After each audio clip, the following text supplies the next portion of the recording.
Assalamualaikum. Hai teman-teman, bertemu lagi di channel YouTube Pati. Perkenalkan, nama saya Sofi Valerie Helmi dari SD Pati Minimal School. Kita akan mendengarkan cerita literasi Kumaun yang akan dibacakan oleh Gumesa Asma Zafira. Selamat menikmati, jangan lupa di subscribe-nya.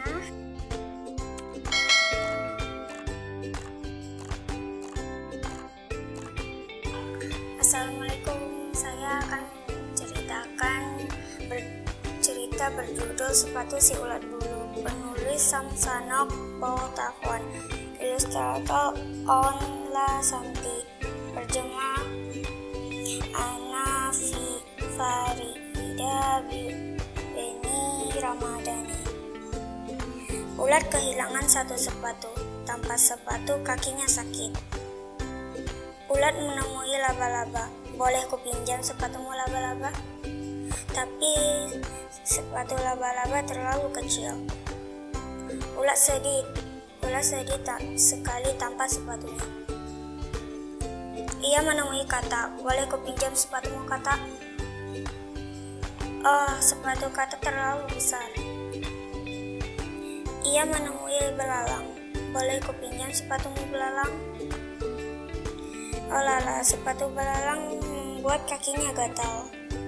Ia menemui kepiting. Boleh kupinjam sepatumu kepiting? Sayangnya sepatu kepiting sering dipakai menggali, jadi terlalu runcing. Ulat kelelahan karena tidak menemukan sepatu yang cocok. Ia meringkuk di atas daun untuk beristirahat.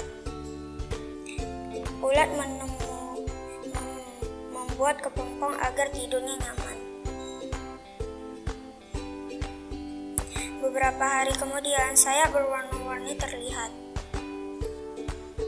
Akhirnya, ia bisa terbang dan tidak membutuhkan sepatu. Terima kasih sudah mendengar cerita Umaisa. Jangan lupa menonton video selanjutnya. Dah.